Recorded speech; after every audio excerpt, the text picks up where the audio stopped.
Everyone, this is Sumit Kumar, and in this video I am going to discuss the concept related to complex analysis. ये जो question आप हमारे सामने देख रहे हो, ये क्वेश्चन एक्चुअली इसी बार से ऐसा नेट के एग्जाम में आया था आज से 5-6 महीना पहले।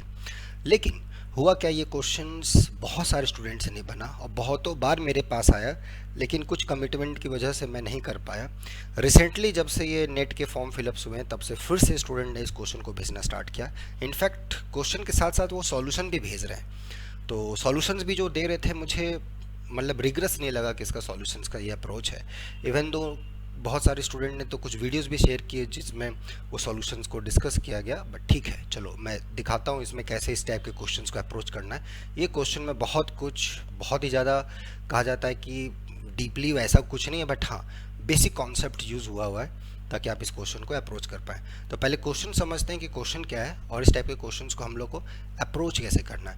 क्वेश्चन सिंपली आपको एक इंटायर फंक्शन दिया गया है, ठीक है, और एक inequalities related to this entire function has given कि F Z times F Z है ना, z times F Z minus 1 plus E Z का absolute value less than equal to 1 plus mod Z, and this inequality holds for all complex numbers.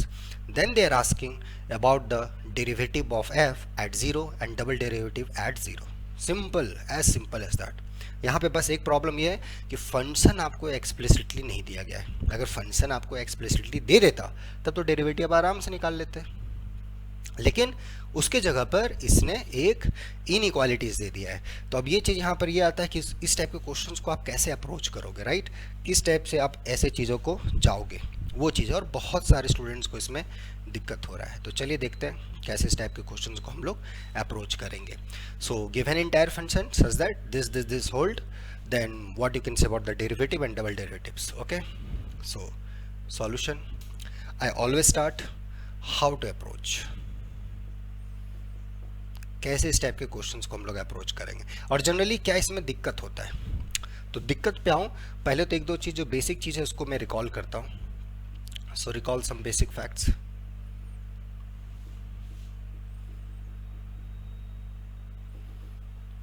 क्या है ये facts? अगर कोई entire function है,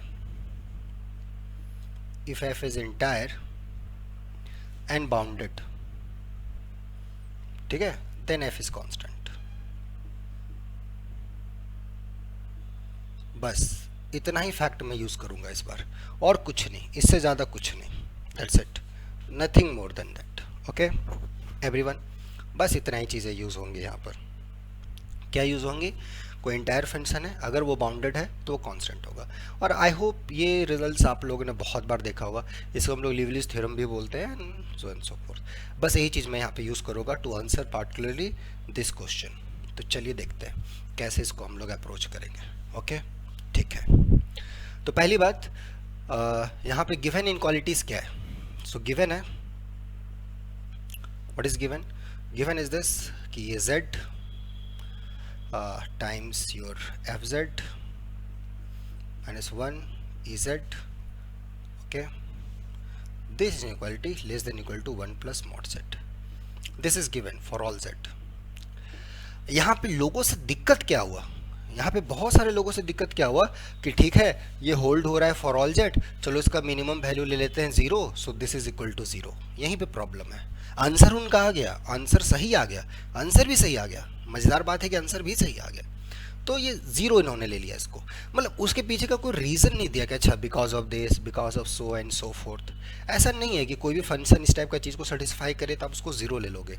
मैं आपको एग्जांपल देता हूँ, जैसे फॉर एग्जांपल से ये आप फंक्शन लो, ये फंक्शन लो, इसका मॉडुलस देखो आप, this is less than equal to 1/2 plus 1/2 mod z, triangle inequality से। अब ये हाफ स्ट्रिक्टली लेस देन है 1, ये भी less than 1, this is true for all z, देख रहे हो? तो ये फंक्शन इसको सेटिस्फाई कर रहा है। अब आप बोलोगे कि मैं इसको 0 ले लूंगा फॉर ऑल z, कहाँ से इसको 0 ले लोगे for all z? It's not possible. कैसे आप 0 ले रहे हो? तो लगभग लोगों ने जो सॉल्यूशन मुझे भेजा है कि इसको 0 ले लिया, मतलब ये रीजनिंग मुझे समझ में नहीं आया कि कहाँ से आप मिनिमम वैल्यू कैसे ले रहे हो, हाउ। तो चलो देखेंगे कि इसको कैसे अप्रोच करें, इसलिए मैंने लिखा ना कैसे सोचना, कैसे है, प्रॉब्लम बनाना नहीं। आंसर तो ले आया बहुत लोगों ने, ऑलमोस्ट 99% लोगों का आंसर है, अप्रोच कैसे आप करते हो ये मैटर करता है। ठीक है, तो चलो उसको हम लोग देखते हैं। सो गिवन इज दिस, तो सिंपली मैं क्या करूँगा, ये जो चीज़ है इसको मैं नया नाम दे देता हूँ इस फंक्शन का। Let's call it this function some good name, GZ इसको बोल देता हूँ, ठीक है। तो इसका नाम को जीजेड दे दो, Z F Z -1 minus E Z, let's call it this function this, okay. अब इस फंक्शन के साथ हम लोग क्या क्या कर सकते हैं देखते हैं, okay okay. So g z is equal to this. आगे बढ़े, पहले इसको देखो कि ये जीरो पर इसका क्या बिहेवियर है, क्योंकि जीरो पे थोड़ा सा नाइस जैसा दिख रहा है। ये क्वांटिटी जीरो, ये -1 E to the power zero, so the E to the power zero, so this zero -1 minus E to the power zero, so -1 minus, so ये -1 ये यहाँ पर प्लस है, सॉरी एक्सट्रीमली सॉरी, यहाँ पर प्लस है, ठीक है। So this is plus plus, so this is equal to zero. So zero पर ये क्वांटिटी आपका जीरो हो गया, गिवन यहाँ पे इन्फॉर्मेशन में z प्लस दिया हुआ था, ठीक है, okay. So g of zero equal to zero, मतलब इस फंक्शन का zero at z equal to zero is equal to zero, mean z equal to zero is zero of this function. तो ये आप लोगों ने कॉम्प्लेक्स एनालिसिस में पढ़ा होगा, नहीं पढ़ा होगा तो एक बार देख लिए, ठीक है। H z where h is entire, ठीक है। अब ये नहीं कि h zero not equal to zero, ऐसा हम नहीं बोल सकते, क्योंकि एफ के बारे में मेरे को अभी तक पता नहीं कि कैसा फंक्शन है। जो भी हो हम ऐसा लिख सकते हैं, किसी भी फंक्शन का कोई जीरो हो I can write like this, ठीक है। यहाँ तक बढ़िया सभी कोई। अब चलो आगे की तरफ बढ़ते हैं, ठीक है, okay. So g z equal to h times this where h is entire.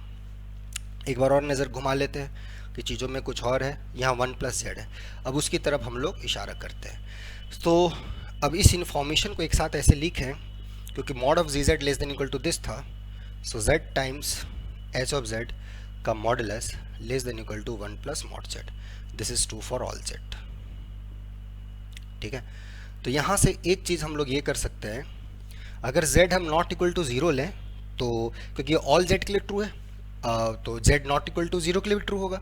तो z जब नॉट इक्वल टू ज़ीरो होगा, दोनों साइड z से डिवाइड कर देते हैं, तो हमें मिल जाएगा ये 1 plus mod z divided by whole divided by z।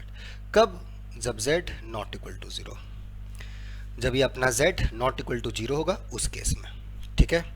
इसका मतलब ये h ऑफ z का modulus less than equal to 1 upon mod z plus 1। कब? जब ये z not equal to, for all z not equal to zero. तो ये information बहुत ज़रूरी है। अब चलो इसको मैं यहाँ पे लिखता हूँ फिर से। यहाँ तक सभी को मेरे ख्याल से क्लियर होगा, नहीं क्लियर हुआ होगा फिर से एक बार देख लो, और देखने से भी ज़्यादा इंपॉर्टेंट मैं बोलूँगा वीडियो को पॉज करो, खुद से लिखो, आ जाएगा, ठीक है, ओके। सो फार यहाँ से हमने प्रूफ किया कि ये जो हमारा एच जेड है, H Z is equal to H Z का absolute value less than equal to 1 plus 1 by mod Z, and this is true for all z not equal to zero. कोई भी z not equal to zero के लिए true हो रहा है। अब जब ये for all z not equal to zero के लिए ट्रू हो रहा है, तो यहाँ से अगर मैं इसका मैक्सिमम वैल्यू लेना चाहूँ, तो this is less than equal to 2 for all z greater than equal to 1। तो जब भी मॉड z 1 से बड़ा या बराबर होगा, तो 1 by mod z less than equal to 1 होगा, सो 1 प्लस 1 2। क्योंकि z not equal to zero है, I can take mod z greater than equal to 1, तो mod z greater than equal to 1, वहाँ पे z ज़ीरो कभी भी नहीं होगा। तो इसका मतलब क्या हो गया, ये जो मेरा सर्कल है मॉड z इक्वल टू 1 का, इसके बाहर ये मेरा फंक्शन बाउंडेड है, ठीक है। ये जो फंक्शन है मेरा एच जेड, ये इसके बाहर बाउंडेड है, ओके, ठीक है। अब इससे क्या गया, एक इंटायर फंक्शन है, you have entire function which is bounded outside this compact set, well, और कॉम्पैक्ट सेट के अंदर इंटायर है, modulus continuous, so you have a continuous function on A compact set, so it is bounded. तो अंदर में भी bounded आ गया, बाहर भी बाउंडेड हो गया, so this entire function is bounded throughout, so therefore h is bounded। why? मैंने अभी आंसर दिया है, लेकिन फिर से आप सोचना, ठीक है। इसका मतलब जो हमने पहले जो फैक्ट लिखा था, entire plus bounded is constant, so h is constant, that is your function h Z is equal to c for some c, okay, some c. Even though we can find c on given estimates, I am not interested, मेरे को कोई interest नहीं इसमें, क्योंकि derivative का बातचीत हो रहा है, तो इस पे मेरे को कोई इंटरेस्ट है ही नहीं अभी फॉर ए टाइम पे, ठीक है। आगे देखेंगे, आगे जरूरत पड़ेगा तो निकालेंगे, नहीं तो कोई जरूरत नहीं। So h z equal to constant, तो एच जेड यहाँ से कॉन्स्टेंट आ गया। अब ओरिजिनली आते हैं कि हमारा एच जेड था क्या, क्या रिलेशन था मेरे गिवन इन्फॉर्मेशन से, उस पे आते हैं। तो उस इन्फॉर्मेशन पे अगर हम लोग जाएं और उसको पूछे कि क्या इन्फॉर्मेशन है आपके पास, तो वहाँ से हमें कुछ देखिए कुछ मज़ेदार आंसर मिले। तो हमारा जो था G Z was H times H Z, यही था। जी जेड क्या था, ये फंक्शन हमने माना था, ठीक है। सो दिस इज, और एच जेड आपका कांस्टेंट आ गया, या ठीक है। अब जी जेड क्या है भाई साहब, जी जेड ये है, तो ये z times C times z for all z belongs to C. अगर z नॉट इक्वल टू 0 है तो क्या करते हैं, एफ जेड से z से डिवाइड कर देते हैं, इसको साइड ले जाके डिवाइड कर देंगे। So you'll get it c plus अपना 1 minus E to the power z whole divided by z, देख लीजिए, ठीक है। इसको साइड लेते गए और z से डिवाइड कर दिया, कब, जब z नॉट इक्वल टू 0। अब पूछेंगे z इक्वल टू 0 पर क्या होगा, look at this function, z equal to 0 पर इस फंक्शन का रिमूवल सिंगुलरिटी है y। अगर इस फंक्शन को आप नया फंक्शन कुछ लेते हैं, let's say capital F Z, then this function has removable singularity at z equal to 0 and these two agree on z not equal to 0, this is entire and these two agree on z not equal to 0 पर, तो they agree everywhere by identity theorem, so this is equal to this, ठीक है, for all z belongs to complex plane। why this is true, why z equal to 0 is a removable singularity, जरूर करना, ठीक है, it's exercise. देखो ये सब छोटा छोटा चीज़ है, ये सब गैप्स को फिलअप रखोगे तो आगे दिक्कत ही नहीं होगा। ये नहीं कि आंसर टिक मार दिए 2 3 4, इससे नहीं कुछ होगा, ओके। तो थोड़ा सा बेसिक मैथमेटिक्स में कुछ बेसिक प्रिंसिपल्स होते हैं, वो समझना बहुत ज़रूरी है, ओके, कोई बात नहीं, और मेरे ख्याल से आप समझना चाहते हो। सो इज़ दिस, यहाँ तक आ गया, so F Z equal to this, okay. अब आ जाओ, अब आपको डेरिवेटिव के बारे में पूछा हुआ आ गया, इन्फॉर्मेशन आ गया, मेरे को इस कॉन्स्टेंट से कोई लेना देना नहीं, कॉन्स्टेंट भी हम लोग निकाल सकते हैं, ज़रूरत नहीं है, डेरिवेटिव करेंगे 0 हो जाएगा। बट एनीवे थोड़ा सा इसको अगर हम लोग सिंप्लीफाई कर लें तो हमारा काम आसान हो जाएगा, क्योंकि डेरिवेटिव जाओगे फिर यू भी रूल आएगा बहुत अननेसेसरी। ई जेड का आपको टेलर सीरीज पता है क्या होता है, नहीं होता है ना।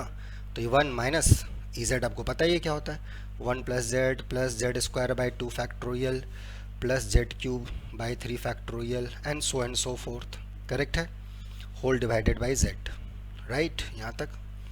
अब इसको थोड़ा सा आप सिंप्लीफाई कर लो तो आपको अपना एफ जेड मिल जाएगा।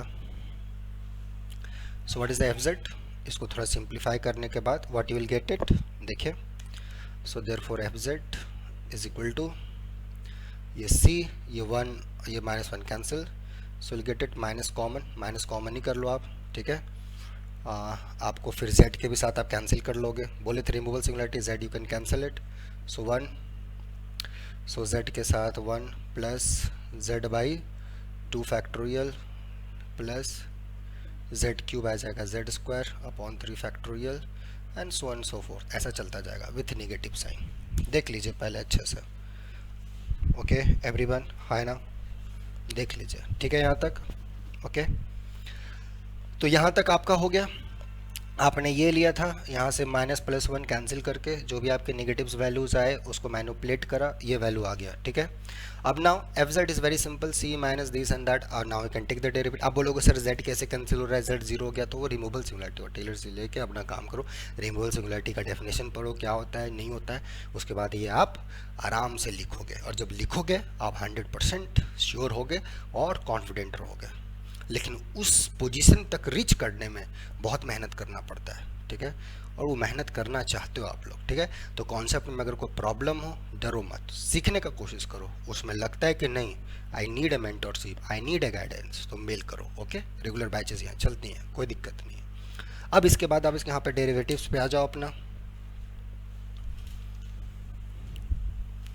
सो done, what is the derivative, f dash at 0 निकालना है, डिफ्रेंशिएट करो, 0 पुट करो, यहाँ से आ गया -12। एफ डबल डैश एट 0 निकालना है, 2 बार डेरिवेटिव करोगे 0, ये 2 आ जाएगा, सो -2/3 फैक्टोरियल, ये -1/3, दैट्स आंसर। थर्ड डेरिवेटिव चाहिए, ये भी निकाल लो यार, क्या रखा है 3, उधर से 3 फैक्टोरियल आएगा, नीचे में 4 फैक्टोरियल रहेगा, 1/4 -1/4 चलता जाएगा ऐसा आंसर।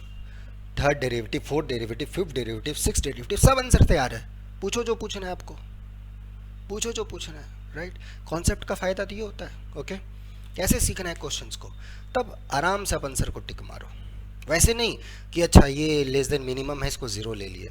कोई भी चीज़ आप लिखो तो उसके पीछे थोड़ा सा एक जस्टिफाई करने का कोशिश करो। नहीं आता, इट्स ओके, कंप्लीटली फाइन, कोई दिक्कत नहीं है ना। सबको सब कुछ नहीं आ सकता, बट गलत चीज़ एटलीस्ट ट्राई करो कि ना आए, उससे अच्छा ना आए, बेटर है कि नहीं जानना। वो डेंजरस है, little knowledge very dangerous things, right. तो इसीलिए ऐसे इस चीज़ को अप्रोच करना है। बाकी भी आई होप इसमें कुछ सीखने को मिला होगा। और भी कोई डाउट्स होगा मेल करना, ठीक है, नोबल फोरम 05 पे। और जो भी चीज़ें रहेंगी आप करना, और फिर हम लोग मिलेंगे नेक्स्ट वीडियो में और भी गणित को सीखेंगे अच्छे से। मन लगा के करो, आगे चीज़ों को देखो क्या है। इस टाइप से और भी क्वेश्चंस आए हुए हैं, उसको ट्राई करो जस्टिफाई करने का, and then will see you soon. Okay, thank you so much, bye, take care.